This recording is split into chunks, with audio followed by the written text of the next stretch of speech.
Hello, friends. Good afternoon. I have selected a very good topic, interesting topic, which can benefit you, or I should say that this is a topic which is of public interest. You can see on your screen the caption, Contempt of Court. So we will try to understand what this in a very simple language that what this court of this contempt of court is actually. तो हम जानते हैं कि constitution ने एक system create किया हुआ है और वो सिस्टम है जस्टिस का कि जो लोग हैं सिटीजन्स हैं उनको जस्टिस मिलना चाहिए और जस्टिस वो स्पीडी तरीके से मिलना चाहिए ना कि जस्टिस को सालों के साल हम डिले करें तो कॉन्स्टिट्यूशनल फ्रेमवर्क में तीन गवर्नमेंट के इंपॉर्टेंट विंग्स होते हैं जो पहला विंग है उसको हम लेजिस्लेचर बोलते हैं ये वो विंग है यहाँ पे जो लेजिस्लेशन है जो लॉज है वो बनाए जाते हैं हमारे पार्लियामेंट के द्वारा जैसे हमारा पार्लियामेंट है तो वहां पे लॉ बनते हैं लोगों के हित के जो लॉ बनते हैं दूसरा विंग जो है वो एग्जीक्यूटिव का है एग्जीक्यूटिव मींस कि ये वो विंग है जो पॉलिसीज जो है उसको फ्रेम करता है और फिर उन पॉलिसीज को वो लोगों के हित के लिए इंटरेस्ट के लिए उनको एग्जीक्यूट करता है और इस एग्जीक्यूटिव विंग में एक फुल फ्लेज गवर्नमेंट जो है वो काम करती है मिनिस्टर्स के थ्रू कैबिनेट के थ्रू और ये कैबिनेट ये मिनिस्टर्स आप लोग जो मासेस हैं वो इलेक्शंस के जरिए जरिए इनको इलेक्ट करती हैं तो इसका ये मतलब हुआ कि ये लोग जो होते हैं एग्जीक्यूटिव विंग में ये लोगों के ही चुने हुए रिप्रेजेंटेटिव होते हैं जिनको चुनने का पर्पस ये है कि वो लोगों के हित में लोगों के राइट्स को प्रोटेक्ट करने में उनके इंटरेस्ट को प्रोटेक्ट करने में वो काम करें और इस executive wing I am sorry wing में एक एक परमानेंट सॉर्ट ऑफ एक ब्यूरोक्रेसी जो है वो होती है जो कैबिनेट को मिनिस्टर्स को असिस्ट करती है पॉलिसी फ्रेमवर्क में और पॉलिसी एग्जीक्यूशन में तो ये जो ब्यूरोक्रेसी है ये पब्लिक सर्वेंट्स हैं basically there duty is also constitutionally imposed to work in the interest of the masses, in the interest of the nation. तो ये जो सेकंड विंग है एग्जीक्यूटिव का ये बहुत इंपॉर्टेंट जो एक विंग है क्योंकि यहाँ पे फुल फ्लेज गवर्नमेंट काम करती है जो मुल्क को कंस्ट्रक्ट करने में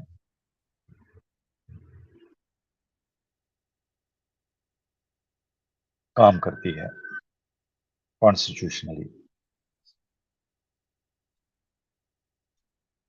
और जो थर्ड विंग है वो जुडिशरी का है।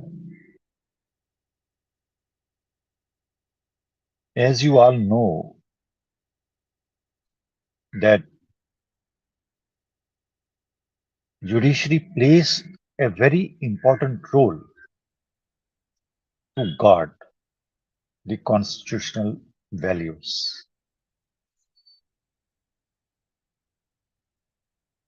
and to guard the rights of the people if they are violated by the executive. क्योंकि और ये जुडिशरी का काम है independently, fearlessly to adjudicate the disputes that arise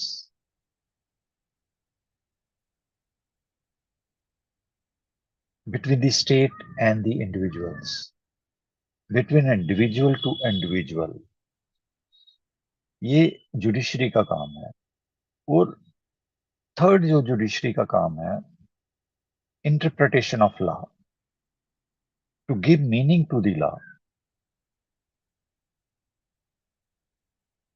to balance the things. तो ये इंपॉर्टेंट जो तीन विंग है,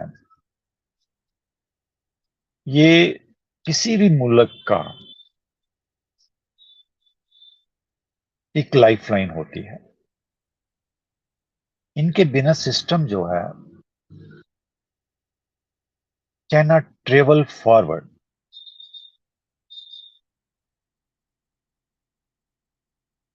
इसीलिए इट इज वेरी इंपॉर्टेंट कि ये जो इंस्टीट्यूशंस हैं they should be very strong and should be very independent.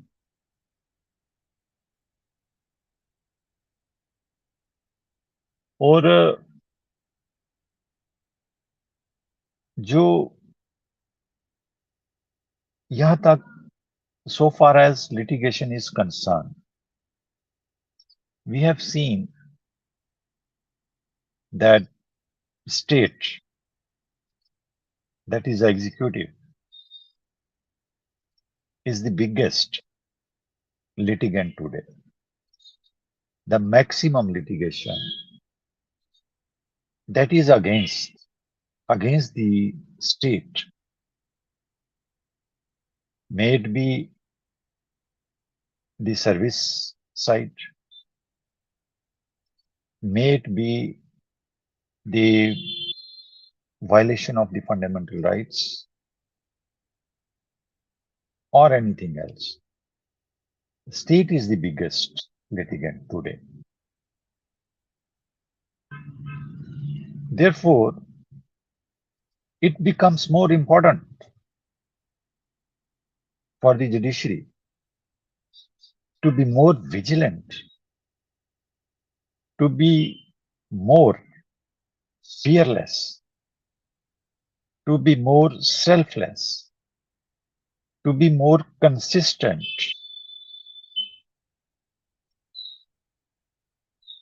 to dispense justice to the common man who is a victim in the hands of the state.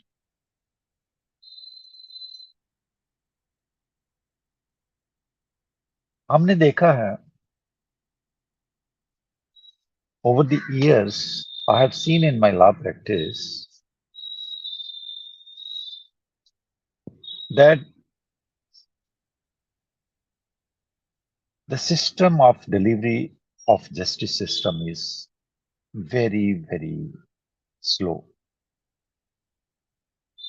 It walks at a snail pace. It is not quick.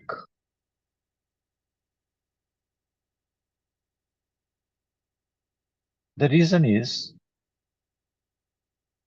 the reason is that suppose if you get an order from the court,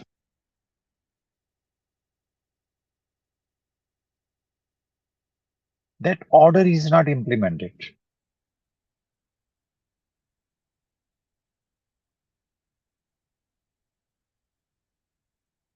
The implementation process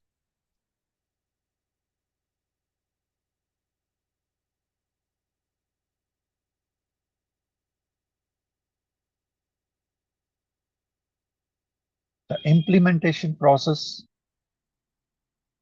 is delayed. Deliberately, it is delayed. And willfully, intentionally, it is delayed.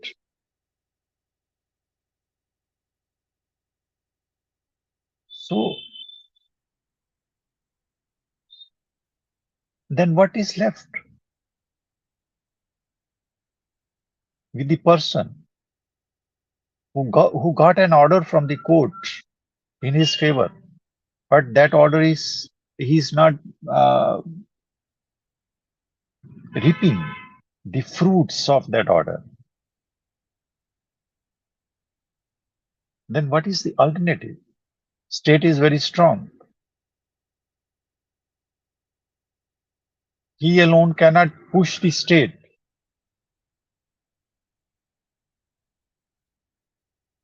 to get his court order implemented.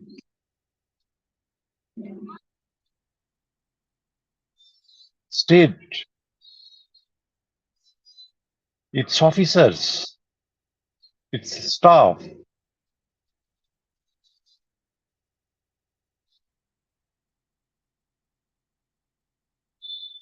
they will they will harass you,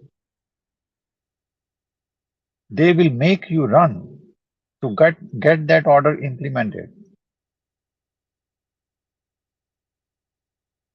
Then what alternative is left? क्या alternative रह जाता है उस इंसान के पास जिसने court का order लाया है और उसका ऑर्डर जो है वो इंप्लीमेंट नहीं हो रहा? Then he has to go back to the liars. He has to spend more money to get his order implemented, to reap its fruits.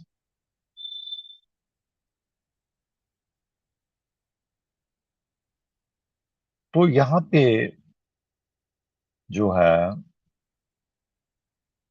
Contempt का जो रोल है वो कमेंस होता है, वो स्टार्ट होता है कि जब ऑर्डर जो है कोर्ट का वो इम्प्लीमेंट करने में बहुत डिफिकल्टीज जो है वन हैज टू फेस, तो वो फिर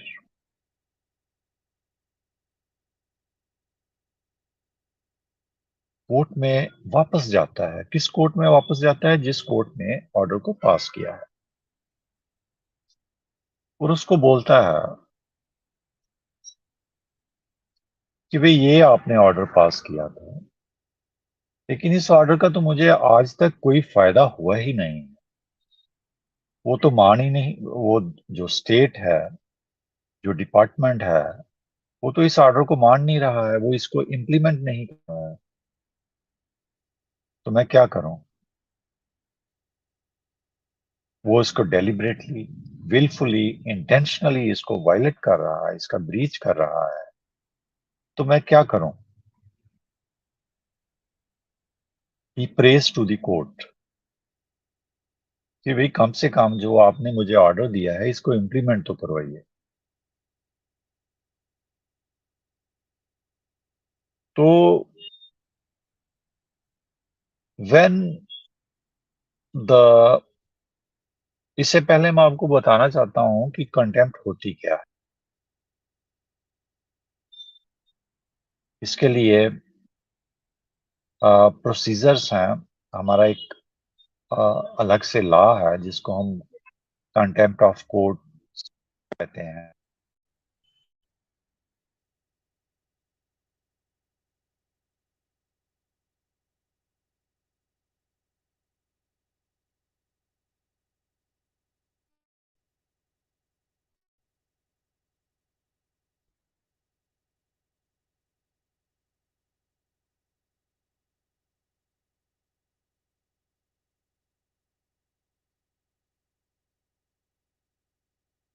तो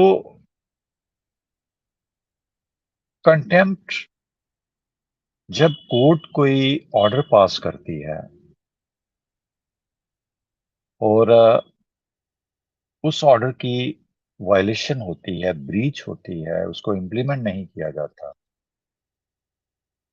तो इसको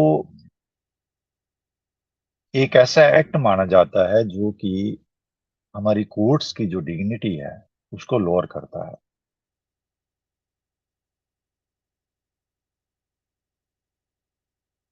और अगर कोर्ट को इंटीमेट किया जाए तो कोर्ट इसके ऊपर कार्रवाई करती है और उसको शो काज नोटिस इशू किया जाता है कि why a contempt should not be issued against you for violation of such and such order. तो in nutshell I will tell you कि जब हम कोर्ट के ऑर्डर की ब्रीच करते हैं और कोर्ट की डिग्निटी को लोअर करते हैं, वो एक ये मोड भी हो सकता है। और कोर्ट के अंदर अगर आप कोई न्यूसेंस क्रिएट करते हो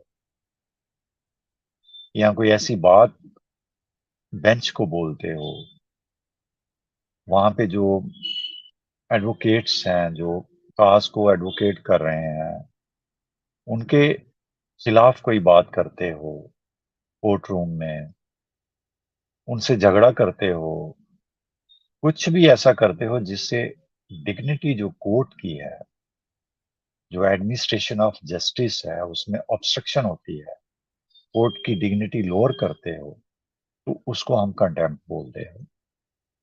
this is why that when we are inside the courtroom, we have to maintain a certain decorum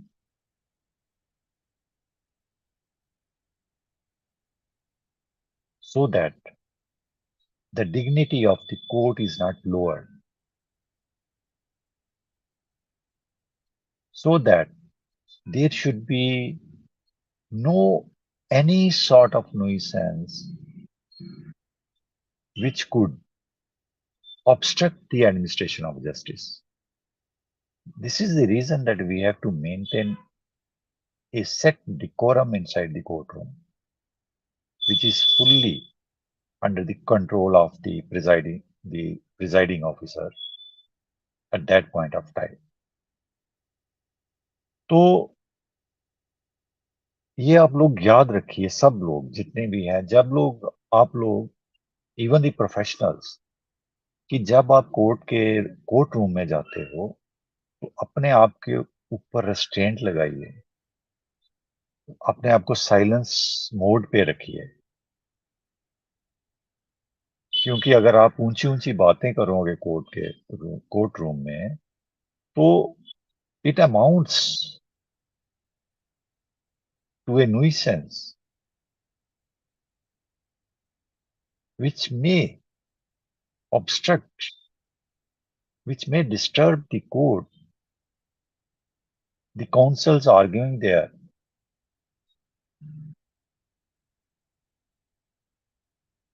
In administration of justice. So this is a sort of obstruction in the administration of justice. So you have to be very disciplined. You may be a simple litigant or you may be a professional. all has to maintain, even the judge has to maintain a certain level of decorum to maintain the dignity of the court. तो अगर आप ये चीजें नहीं करते हो, then you are liable under the law of contempt. Court may take any action against you. You may be sentenced. You may be put behind the bars. तो इस सिंपल लैंग्वेज में आप ये समझने की कोशिश करिए कि कोर्ट में जब भी कोई आप इस तरह की बात करोगे जो कोर्ट को डिस्टर्ब करेगी, इसकी वैल्यूज को डिस्टर्ब करेगी, तो वो कंटेम्प्ट मानी जाएगी। इसलिए जब भी आप कोर्ट रूम में जाते हो, बी डिसिप्लिन। तो मैं ये बता रहा था, coming to the back to the main topic, कि कोर्ट का कोई भी ऑर्डर जब वायलेट करती है स्टेट, तो उसका जो इलाज है, जो रेमेडी है, वो कंटेम्प्ट है। फिर हम जिस कोर्ट ने ऑर्डर पास किया होता है उसी कोर्ट के पास हम जाते हैं और बोलते हैं, प्रेयर करते हैं अपनी पिटीशन में कि भाई this order was pass by this honourable court, but this has been willfully, intentionally, deliberately breached by the respondents, the state, who is supposed to obey that order. तो कोर्ट फिर इसको implement करवाती है। लेकिन the the question which I want to raise here is, we have the process, everything we have, the point is how quick it is. जैसे मैं एक example देता हूं आपको कि मैं रिसेंटली एक कंटेम्प्ट पिटीशन में was appearing in high court. तो मैंने पॉइंट आउट किया वहां पे कि हमारी लिटिशन जो जो हमारी रिट पिटीशन थी वो डिसाइड इस सन में हुई थी, और उसी सन में ईयर में हमने we file the contempt petition also. तो आज 2023 है, तो 2023 में जो हमारी रिट थी वो तो 1-2 साल में डिस्पोज ऑफ हो गई थी, जजमेंट आ गई थी। लेकिन उस जजमेंट को इम्प्लीमेंट करने के लिए आज हमें इतने साल लग गए हैं और अभी भी वो इम्प्लीमेंट नहीं हुई है, अभी भी वो डिस्पोज ऑफ नहीं हुई है। ये फ्रेश एक मैटर आया था जिसमें मैं अपीयर हुआ था और मैंने ये पॉइंट आउट किया था। तो मैंने एक सुजेशन भी दी कि now the time has, since the executive has become unruly now, they are taking the court orders very casually, so it has become imperative under the present circumstances कि हम जो है अब एक ऐसा कंटेम्प्ट को हम ऑटोमेशन मोड पे ले आए। और ये ऑटोमेशन मोड क्या था? ये ऑटोमेशन मोड ये है कि हम एक ऐसी कैप लगा दें जिसमें पीरियड को स्पेसिफाई कर दिया जाए, 1 मंथ, 2 मंथ, 3 मंथ्स और 4 मंथ्स। मैक्सिमम पीरियड स्पेसिफाई कर दिया जाए कि इस स्पेसिफाइड पीरियड में you have to implement the court order, failing which you will have no option except to go behind the bars. तो ये सिग्नल हम, ये वार्निंग हम स्टेट को दे दें इनके ऑफिसर्स को दे दें कि this contempt is now on automation mode, you have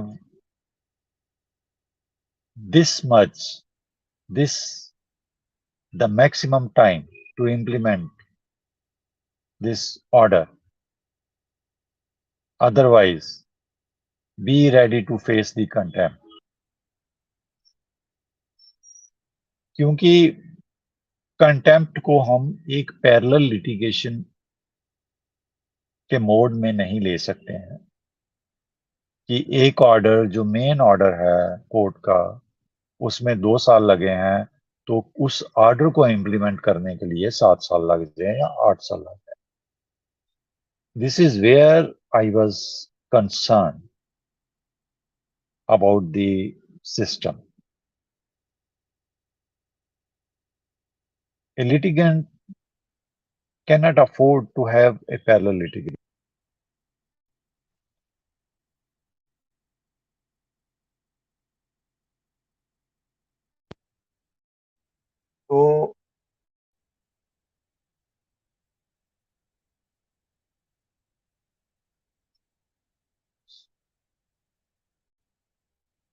तो मैं इस बात पे इट वाज माय कंसर्न कि मेन ऑर्डर और कंटेम्प्ट में डिफरेंस रहना चाहिए.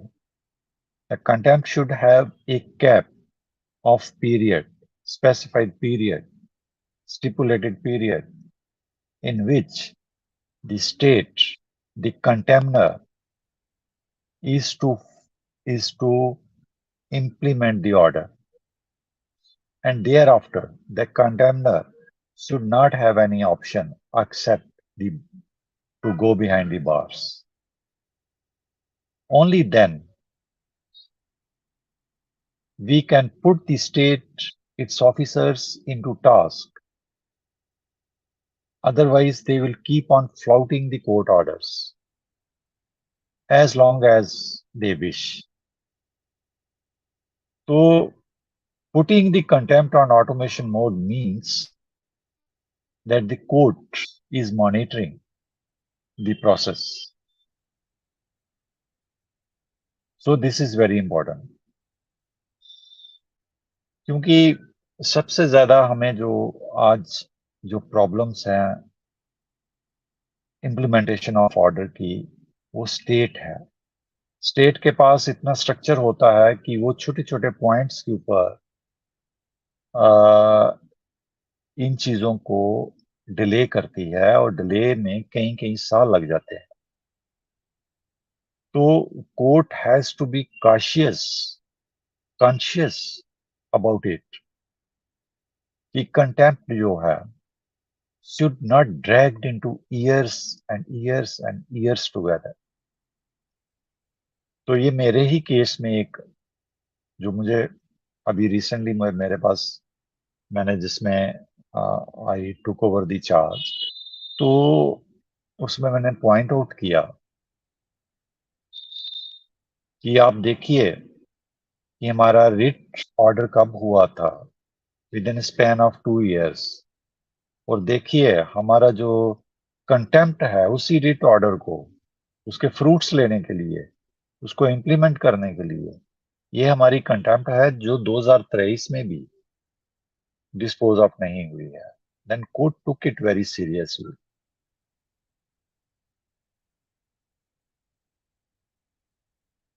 तो ये सुजेशन जो है कि कंटेम्प्ट्स जो है ऑटोमेशन मोड पे जो है उनको लिया जाए with a specified period, the cap of specified period to implement court orders. So we will see the impact that the litigants will have speedy justice.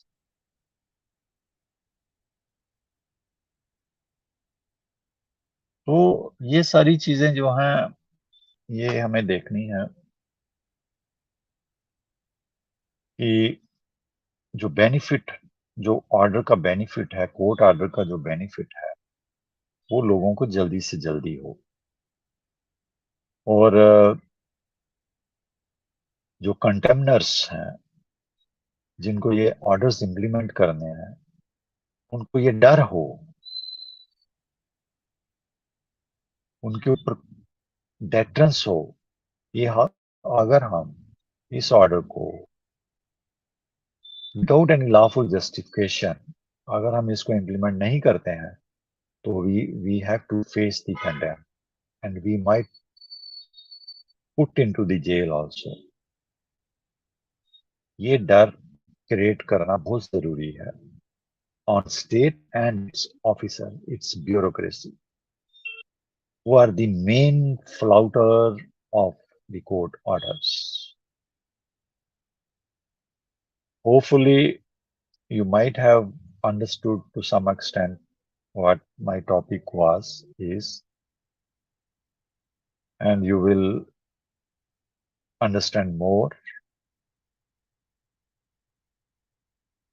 about the contempt.